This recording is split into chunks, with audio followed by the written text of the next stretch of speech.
Students, today we will discuss enthalpy change, enthalpy of reactions, and various different kinds of enthalpies. Changes takes place during different kinds of processes. In a chemical reaction, reactant are converted into product and represented by reactant and gives product. हमको पता है reaction को जब भी हम represent करते हैं तो रिएक्टेंट गिव्स प्रोडक्ट से करते हैं. इस पूरी प्रोसेस में जितनी भी एनर्जी चेंज होता है उसको हम लोग क्या कहते हैं? Reaction enthalpy. क्या कहते हैं इसको हम लोग? Reaction enthalpy. और उस रिएक्शन एंथैल्पी को हम रिप्रेजेंट करते हैं किससे? डेल्टा आर एस से. यहाँ पे जो आर है वो रिप्रेजेंट करता है, delta means change in energy, R means reaction, H is enthalpy. तो enthalpy change express during a reaction. अब उसको अगर हमें कैलकुलेट करना है तो उसको हम कैलकुलेट कैसे करेंगे? तो delta R H is equal to sum of the enthalpy of product minus sum of the enthalpy of reactant. जितने भी प्रोडक्ट दिए हैं उनकी एंथैल्पी ऑफ फॉर्मेशन आपको दी रहेगी, उसका sum minus sum of the enthalpy of the reactant. तो ये हमने लिखा sigma summation of enthalpy of product minus summation of enthalpy of reactant. ठीक है, ये इसके फार्मूले से हम निकाल सकते हैं कि किसी भी रिएक्शन में कितनी एनर्जी चेंज हुआ है. फॉर एग्जाम्पल, अगर हम इस बैलेंस केमिकल इक्वेशन को देखें, क्या इक्वेशन है हमारी? CH4 plus 2O2 gives CO2 plus 2H2O. तो अब यहाँ पे हमारे पास प्रोडक्ट क्या है? ये है. रिएक्टेंट क्या है? ये है. ठीक है. एंथैल्पी ऑफ फॉर्मेशन 1 मोल के लिए दिया जाता है हमेशा, जो भी वैल्यूज रहती है आपके पास. तो अगर जब हम एंथैल्पी ऑफ प्रोडक्ट निकालेंगे तो यहाँ पे हमारे पास 1 मोल CO2 है, 2 मोल H2 है. तो हो जाएगा जो आपका मोलर एंथैल्पी होगा CO2 का plus 2 into molar enthalpy of water, because 2 mole are there. Same as जब हम CH4 के लिए देखेंगे तो 1 मोल है, O2 के लिए कितना है? 2 मोल्स है. तो जब हम रिएक्टेंट के लिए सम निकालेंगे तो क्या होगा? Molar enthalpy of methane and 2 into molar enthalpy of oxygen. अब हमारा ये सम निकल गया, दोनों को वैल्यू को यहाँ पे पुट करके माइनस कर दो, हमारा निकल जाएगा कि कितना एंथैल्पी ऑफ रिएक्शन आ रहा है. ना नेक्स्ट हमारे पास है standard enthalpy of a reaction. क्या है? Standard enthalpy of a reaction.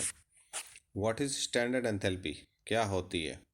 तो the standard enthalpy of a reaction is the enthalpy change for a reaction when all the participating substance are in their standard state. तो अगर हम सभी participating state जो condition है, यानी reaction में reactant है उसका 1 मोलर कंसनट्रेशन ले, प्रोडक्ट का 1 मोलर कंसनट्रेशन ले, टेम्परेचर हम नॉर्मली जो हम कंसिडर करते हैं 298 केल्विन ले, प्रेशर 1 बार.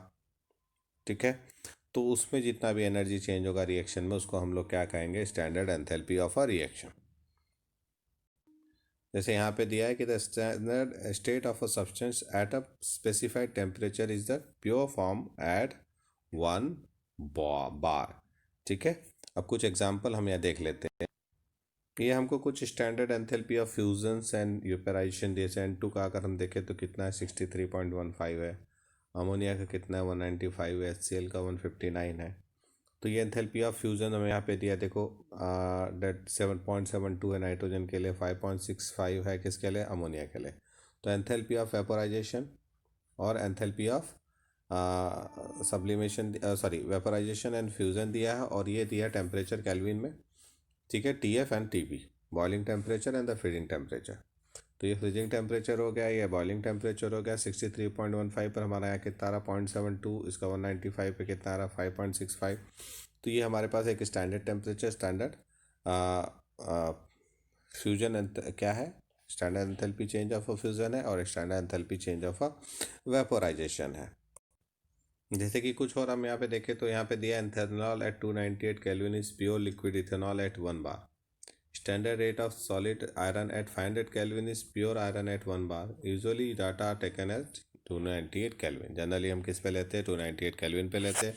स्टैंडर्ड शो करने के लिए ये सब्सक्रिप्ट लगाते हैं हम हमेशा, और उसको हम कहाँ लगाते हैं? डेल्टा एच के साइन के ऊपर. तो जब भी हम उसको शो करेंगे तो कहाँ करेंगे? ये लिखने का एक तरीका है. ये स्टैंडर्ड एंथैल्पी ऑफ चेंज का सिंबल है, जो आप ध्यान रखिएगा कि आपने लिखा डेल्टा एच और यहाँ पे सिंबल लगाएंगे आप.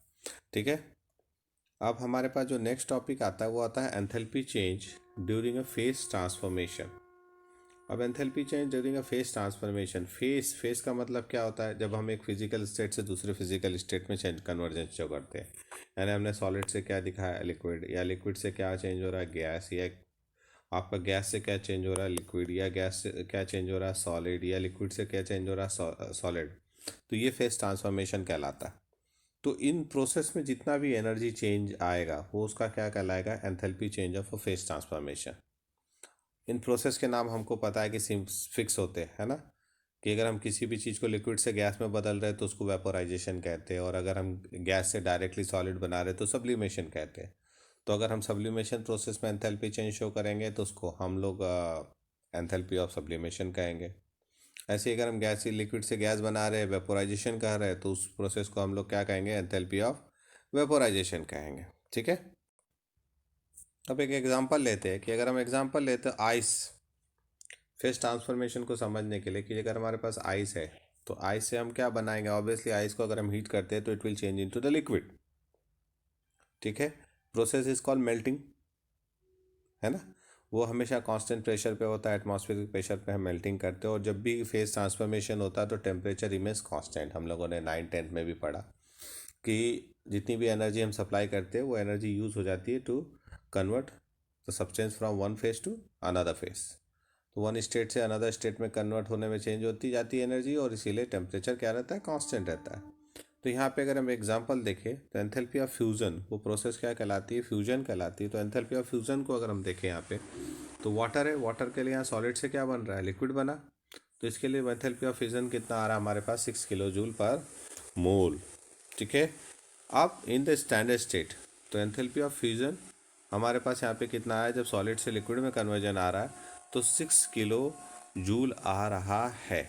अगर हम इसी लिक्विड को वापस सॉलिड में बदलते हैं तो इतना ही इक्वल अमाउंट ऑफ एनर्जी क्या होगी, रिलीज होगी।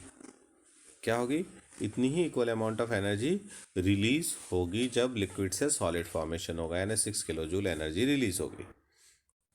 तो अगर अब इसकी डेफिनेशन देखें तो इसकी डेफिनेशन क्या है, the enthalpy change that accompanies the melting of 1 mole of a solid substance in a standard state is called standard enthalpy of fusion और मोलर एंथैल्पी ऑफ फ्यूजन। किसी भी 1 मोल सब्सटेंस को उसके सॉलिड फॉर्म से liquid form में change करने में जितनी एनर्जी चेंज आएगा वो क्या कहलाएगा, एंथैल्पी ऑफ फ्यूजन। और बाकी फेस ट्रांसफॉर्मेशन में भी अगर आप रिएक्शन डेफिनेशन लिखते हो तो हमेशा डेफिनेशन लिखने का यही तरीका होता है कि enthalpy change takes place when 1 mole of substance changes from one state to another state. फिर मैं कहूँगा, और जो प्रोसेस का नाम होता है उसी के नाम पे एंथैल्पी का भी नाम रख दिया जाता है।